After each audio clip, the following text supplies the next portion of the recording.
The healing power of food and how you can harness it to help with everything from heart disease to aches and pains. Dr. Mehmet Oz, host of the Dr. Oz Show, is the author of a new book called Food Can Fix It, the superfood switch to fight fat, defy aging, and eat your way healthy. Dr. Oz, good morning. That sounds like a good prescription. You've written a lot of books, but you haven't written one in, you said, more than a decade. Why now?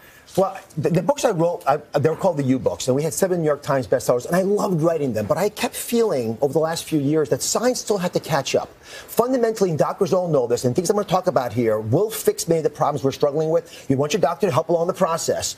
But doctors are knowing now more and more, because we have hard science to prove it, that foods offer you remarkable abilities to cope with the biggest killers and the biggest ailments that we all have as Americans. So this isn't a substitute for your doctor, but this can really help. And you have something you call Food Fixes, and it's an acronym. Can you tell real quick what it is? Well, it's right behind you. So it's 5 things. Fixes, the acronym is fat with benefits. I is ideal proteins. X is extra fruits and veggies. E, energizing carbs. And S, special occasion sugar. Now, give me 1 second to point out that when you walk into a grocery store, remember this, everybody, you're walking into a pharmacy. All of these elements are in foods.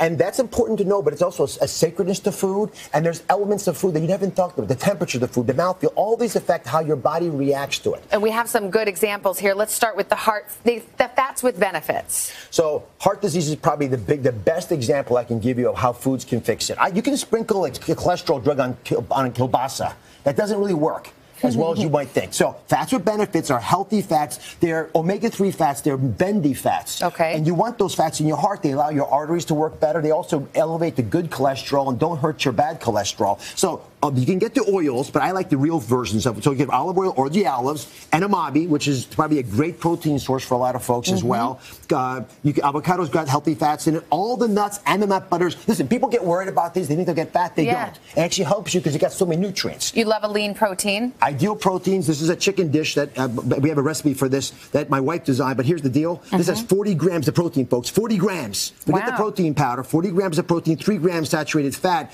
And easy to make. And the ideal proteins don't have much fat in them. You also say experiment with foods that are unusual. This looks like jicama. I have no idea what these other things are. Mangosteen and kohlrabi. Here's the thing about vegetables, and I tell you, it's the foundation of Food Can Fix It. You have to eat lots of veggies. Experiment. Don't get bored with the same old deal. You like cabbage? Try a little kohlrabi. You probably had jicama, but jicama is a great crunchy vegetable. Gives you a good mouthfeel. Mangosteen, huge source of vitamins in your diet. Okay, wine. Now we're talking chronic pain. Wine. And, well, I'm just sorry. I got excited when I saw a glass of wine. Tell me about this. So let's move into an ailment that 100 million Americans suffer from, pain. A couple of things about pain. First off, if you eat foods that inflame your body, you will have more pain. So this is a dish, a classic example. You may think salmon and salad is good for your heart. It ends up being good for pain, too, because it reduces the immune response, the inflammatory response. Just any kinds of pain. And any kinds of pain across the board. In general, again, you want to look for the source of the pain. So deal with that, and don't use narcotics. Everyone, please listen, narcotics do not work for chronic pain that well. They're not the way to go. Foods do work.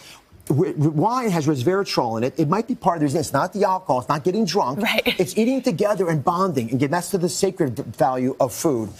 Coffee ends up being a very good painkiller. And just in a few seconds, you can benefit. Think about this. Over-the-counter pills that you buy for pain often have caffeine in them.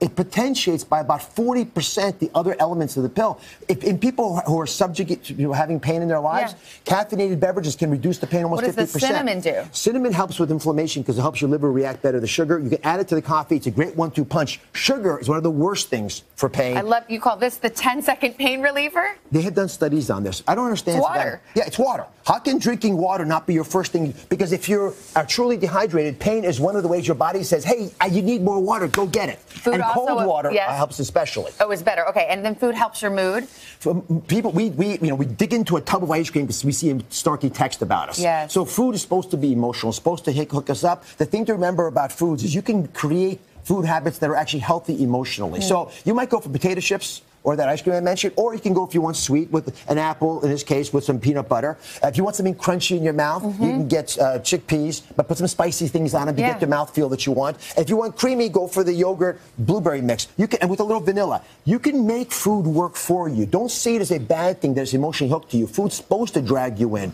Our humanity is in part because our foods brought us together historically. We have to remember the power of food allowing us to fix ourselves. And if we use it correctly with the rest of the medical arraignment, you're good to go. When we're back tomorrow with more on that, Dr. Oz. Thank you. Hello, Today fans. Thanks for checking out our YouTube channel. Subscribe by clicking that button down there and click on any of the videos over here to watch the latest interviews, show highlights, and digital exclusives.